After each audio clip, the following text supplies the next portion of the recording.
Fact इस पूरे हफ्ते कई सारे आईपीओज हैं जिसकी हम चर्चा करेंगे। आज तो 3 आईपीओज खुल रहे हैं, उसमें से एक हमारे साथ स्टूडियोज में मौजूद है, मुथूट फिनकॉर्प। मैं आपको बता दूं डिटेल्स क्या है इस पर्टिकुलर इशू के। करीब 960 करोड़ कंपनी रेस करने वाली है, इसमें से कुछ फ्रेश इशू है, कुछ ओएफएस है। अब इस्तेमाल कैसे होगा जुटाई गई रकम का, ओवरऑल कैपिटल एडिक्वेसी रेशियो की स्थिति क्या है, एनपीएस की स्थिति क्या है, जो बेसिक हाइजीन क्वेश्चंस हैं किसी भी एनबीएफसी से जुड़े हुए, उन सब के जवाब मिलेंगे। मुथूट माइक्रोफिन के सीईओ सदफ सईद हमारे साथ है। सदफ जी, स्वागत है आपका सीएनबीसी आवाज पर।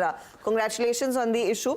बहुत ही कॉम्पिटिटिव टाइम पर आपका इशू आ रहा है, क्योंकि लगभग इस हफ्ते 8 इश्यूज की बात हो रही है। ये बताइए, इसमें से प्रोमोटर्स कितना ऑफलोड करें, क्योंकि इसमें कुछ हिस्सा उस 960 करोड़ में 200 करोड़ ओएफएस है। नहीं, टोटल इशू हमारा साइज 960 करोड़ का है, जिसमें से 760 करोड़ जो है कंपनी में जा रहा है और 200 करोड़ जो है वो ओएफएस है, जिसमें से 150 करोड़ प्रमोटर डाइल्यूट कर रहे हैं और 50 करोड़ हमारा एक इन्वेस्टर जीपीसी वो डाइल्यूट कर रहे हैं। ओके, और प्रमोटर्स फिर इस डाइल्यूशन के बाद कितना स्टेक होल्ड करेंगे? इसके बाद भी प्रमोटर का मेजॉरिटी स्टेक रहेगा, 56% स्टेक रहेगा। आज के दिन में 69% स्टेक है प्रमोटर का, तो इसके बाद भी close to 56% stake promoter group का रहेगा, that is Fincorp and the individual promoter put together. मैं फिर ये समझना चाह रही हूँ, 750 करोड़ आपकी कंपनी में लगेंगे। इस फंड रेज के साथ फिर कितनी कैपिटलाइजेशन इंप्रूव होती हुई दिखाई दे सकती है? हर्षद जी, आज के दिन में हमारी एज ऑफ सितंबर 20.4% CRAR थी, कैपिटल एडिक्वेसी। ये 760 करोड़ के बाद हमारी CRAR इमीडिएटली अराउंड 28% पहुंच जाएगी। बट हमारा कंपनी, अगर आप पिछले 3 साल से देखें, वो 36% CAGR पे ग्रोथ कर रही है। आज के दिन में 10,800 करोड़ का एसेट अंडर मैनेजमेंट है। हम 18 स्टेट में ऑपरेट करते हैं और 329 डिस्ट्रिक्ट्स को केटर करते हैं। करीब 3.2 मिलियन 32 लाख कस्टमर को केटर करते हैं। हमारा जो टारगेट कस्टमर है वो economically weaker section of the society हैं। वुमेन फोक को हम उनका समूह बनाते हैं, जॉइंट लायबिलिटी ग्रुप में ऑपरेट करते हैं। उनका समूह बना के 10 से 15 महिलाओं को उनको लोन देते हैं। एवरेज टिकट साइज करीब 51,000 रुपए है। और हम इसमें बहुत ज़्यादा टेक्नोलॉजी का भी यूज़ करते हैं। हम एक technology driven micro finance company है। हमने एक ऐप बनाई है, महिला मित्रा ऐप, जिसके द्वारा हम अपनी महिला समूह को सर्विसेज प्रोवाइड करते हैं, जिसमें हमारा अभी भी फिजिटल मॉडल है, जिसमें हम बहुत ज़्यादा टच भी रखते हैं, but at the same time technology का यूज़ करके ऑपरेटिंग कॉस्ट नीचे लाते हैं। तो ये जो पैसा हम रेस कर रहे हैं, ये एक तो ब्रांच नेटवर्क बढ़ाने में, पिछले साल हमने 260 ब्रांचें ऐड करी थी अपने नेटवर्क में। इस साल हम ऑलरेडी पहले 6 महीने में 160 ब्रांचें ऐड कर चुके हैं। तो ये ब्रांच नेटवर्क बढ़ाने में और इस टेक्नोलॉजी को लास्ट माइल तक ले जाने में करीब 32 लाख कस्टमर में से 15 लाख कस्टमर ऑलरेडी डाउनलोड कर चुके हैं ये ऐप। हमारा सर्वे ये कहता है कि 84% हमारे कस्टमर्स के पास स्मार्टफोन है। तो डेफिनेटली उन तक ये ऐप ले जाने के लिए इसका यूज होगा। Of course it will contribute to the growth of the company.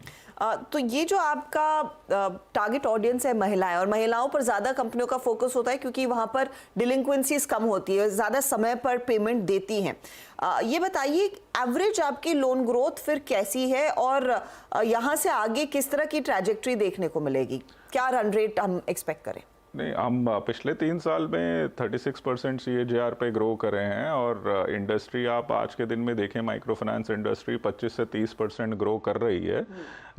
हम इसका काफ़ी सारा श्रेय आरबीआई को भी जाता है। आरबीआई ने पॉलिसी लिबरलाइजेशन लाया था पिछले साल, उसकी वजह से काफ़ी ग्रोथ इंडस्ट्री में आई है। और पोस्ट कोविड एक काइंड ऑफ रिक्वायरमेंट है कैपिटल की, तो उसके लिए ग्रोथ आई है। तो हम भी इंडस्ट्री के हिसाब से ही कंटिन्यू करेंगे ग्रोथ। जैसा इंडस्ट्री ग्रो कर रही है उसी के दर पे ग्रो करेंगे। हमारी कंपनी में एडवांटेज ये है कि एक तो ये बहुत बड़ा ब्रांड के साथ हम जुड़े हुए हैं, मुथूट पापचन ग्रुप, और मुथूट का नाम ब्लू मुथूट पॉपुलरली जाना जाता है। तो वो लास्ट माइल तक हर एक घर पे पहचान है। एक दूसरा, हम technology driven micro finance company है। आज के दिन में 5th लार्जेस्ट NBFC MFI हैं, साउथ में नंबर 3 हैं और केरला में नंबर 1 हैं। तो हमें ये एडवांटेज मिलता है। और डेफिनेटली हमने कैपिटल जो रेज करा है, even during covid we were able to raise capital. ये जीपीसी हमारे इन्वेस्ट करा था $60 मिलियन उसकी वजह से ग्रोथ हमारी कंटिन्यू रही है। अब ये कैपिटल जो हम रेज कर रहे हैं उसके हिसाब से भी हमारी ग्रोथ कंटिन्यू रहेगी। ओके सईद साहब, नमस्कार, वीरेंद्र बोल रहा हूँ डेली स्टूडियोज से। एग्जैक्टली आपका जो एक लोन का टिकट साइज़ है अमूमन कितने रेंज का है? और एक और चीज़ सर, आपका जो टोटल जो लोन्स हैं उसमें से कितना अनसिक्योर कितना अनसिक्योर होता है? वीरेंद्र जी, हमारा टिकट साइज़ 51,000 है, एवरेज टिकट साइज़ पर कस्टमर। और हमारा जो लोन है प्राइमरीली इनकम जनरेटिंग लोन होता है। ये सूक्ष्म जो कारोबार हैं छोटे छोटे उनके लिए लोन होता है। तो 93% लोन हमारा जो है वो अनसिक्योर्ड लोन है, वो इनकम जनरेटिंग लोन है। जो बाकी 7% एसेट है वो हम क्रॉस सेल करते हैं अपने कस्टमर को। जैसे कुछ महिलाएं जो हमारे साथ 4-5 साल से जुड़ी हुई हैं और जो प्रगति के रास्ते पे आगे बढ़ रही हैं, तो हम उनको और लोन देते हैं। जैसे हमारे लोन है Prayas loan, Pragati loan, Muthoot small and growing business loan.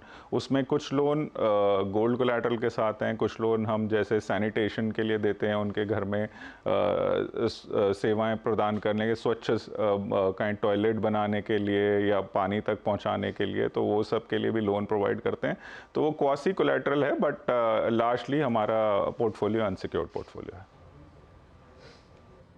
Okay तो मैं ये पूछना चाहूँगा सर सईद साहब कि बीते एक साल के अगर मैं NIMs को थोड़ा डिस्ट्रीब्यूट करके देखूँ, मैं बाइसेक्ट करके देखूँ, लास्ट ईयर इसी वक्त आपके NIMs किस ट्रेजेक्ट्री में थे? और ये जो ब्याज दरों में वृद्धि हुई थी बीते 1.5 साल में, उसमें जो आपकी कॉस्ट ऑफ फंड्स थी वो कितने बड़े हैं? थोड़ा सा इसके बारे में, क्योंकि यहाँ पर बीते 3 महीने से RBI थोड़ा सा अनसिक्योर्ड लोन्स पे थोड़ा सा अगर आप देखें सख्ती बरत रहा है। ऐसे में आपके पिछले 6-7 महीने में जो कॉस्ट ऑफ फंड्स है उसमें कितना इजाफा हुआ है?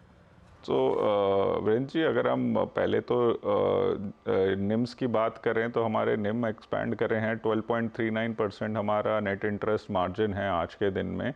हमारी कॉस्ट ऑफ फंड इंक्रीज हुई है बाई 84 बिप्स। अगर आप देखें पिछले पोस्ट कोविड जो ओवरऑल पॉलिसी रेट बढ़े हैं वो 250 बिप्स बढ़े हैं, बट हमारी कॉस्ट ऑफ फंड जो इंक्रीज हुई है वो 84 बिप्स बढ़ी है। सबसे ज़्यादा आई थिंक हमारा जो निम्स बढ़ने का कारण है वो पॉलिसी लिबरलाइजेशन है। RBI ने बहुत ही अच्छी पॉलिसी माइक्रो फाइनेंस के लिए लाए हैं। उन्होंने 3 मेजर इनिशिएटिव करे हैं। एक तो माइक्रो फाइनेंस टारगेट सेगमेंट को डिफाइन करने में पहले 1,25,000 रुपये तक के रूरल हाउस होल्ड को माइक्रो फाइनेंस का टारगेट हाउस होल्ड बोला जाता था, आज के दिन में 3 लाख रुपए तक के। सो उससे टोटल एड्रेसेबल मार्केट बढ़ गया है। दूसरा, RBI ने प्राइसिंग को फ्री कर दिया है। पहले लार्ज एंटिटीज के मार्जिन कैप एप्लीकेबल होता था, 10% margin cap over and above your borrowing cost. तो अगर आप का बोरोइंग कॉस्ट 10.5% है तो आप लेंड कर सकते हैं 20.5% पे मैक्सिमम। अब ये फ्री कर दिया गया है। ये बोर्ड द्वारा डिसाइड करा जाता है कि क्या आपका लेंडिंग रेट होगा। इसके 4 मेजर कंपोनेंट हैं। एक तो कॉस्ट ऑफ फंड, एक ऑपरेटिंग कॉस्ट, एक रिस्क मार्जिन और एक आपका margin of profit that you want to keep. तो उसके हिसाब से ये लेंडिंग रेट डिसाइड करा है। अगर आप देखें इंडस्ट्री में एवरेज आज के दिन में लेंडिंग रेट करीब 23 से 24% चल रहा है। हमारे लेंडिंग रेट 23.5% है एवरेज लेंडिंग रेट। उसकी वजह से हमारे मार्जिन्स इंप्रूव हुए हैं। तो आज के दिन में हम 12.39% मार्जिन पे ऑपरेट करते हैं। और डेफिनेटली आगे के दिनों में अगर ब्याज दर नीचे जाता है, RBI रेट कट करती है, तो definitely there would be expansion margin का, और इसमें से हम कुछ हिस्सा कस्टमर को पास ऑन करेंगे और कुछ हिस्सा बॉटम लाइन में भी जाएगा। एसेट क्वालिटी को लेकर आपकी स्थिति काफ़ी अच्छी रही है, स्पेशली पोस्ट कोविड, जहाँ पर कुछ लोगों को काफ़ी तकलीफ बेयर करनी पड़ी। ये सस्टेनेबल है आपके करंट लेवल्स पर? Gross NPA nearly 2.37% and net NPA ratio करीब 0.33%। जी अर्शिता, अगर आप देखें हमने जो पोर्टफोलियो ओरिजिनेट करा है कोविड के बाद, जैसे कोविड सेकेंड वेव के बाद June 2021 onwards, which represents almost 97% of our book, उस बुक में हमारा जो NPA है वो 0.67% है सिर्फ। और जो भी हमारा 1.7% NPA है वो प्रायर टू कोविड का है। और ये पॉसिबल हुआ है कि हमारी जो अंडरराइटिंग है वो काफ़ी हमने इम्प्रूव करा है। उसमें हमने एक स्कोर कार्ड बनाया है, customer score card with the help of Equifax credit bureau, और हमने स्टडी करा है 6.5 करोड़ लोन अकाउंट्स को और उसमें कस्टमर बिहेवियर को कि क्या इन्फ्लुएंस करता है उनकी रीपेमेंट हैबिट। सो 40 ऐसे पॉइंट निकले हैं, उस 40 पॉइंट को हमने वेटेज दिया है और उस वेटेज के हिसाब से हर एक कस्टमर का एक स्कोर आता है और उस स्कोर के आधार पे हम कस्टमर को 4 सेगमेंट में डिवाइड करते हैं, low risk, very low risk, medium risk and high risk. और हम फोकस करते हैं लो रिस्क और वेरी लो रिस्क कस्टमर में। सिर्फ अगर आप देखें कोई लेंडिंग कंपनी अपने बिजनेस में 2 प्रकार की मिस्टेक करती है। एक तो गलत कस्टमर को लोन देना, वो हो सकता है अंडरराइटिंग में मिस्टेक, बट दूसरा जो सबसे घातक गलती है लेंडिंग कंपनी की वो है कि एक सही कस्टमर को सही लोन नहीं देना। तो कस्टमर की आवश्यकता 1 लाख की है मगर मैं उसे सिर्फ 20,000 रुपए लोन देता हूँ और वो अच्छा कस्टमर है,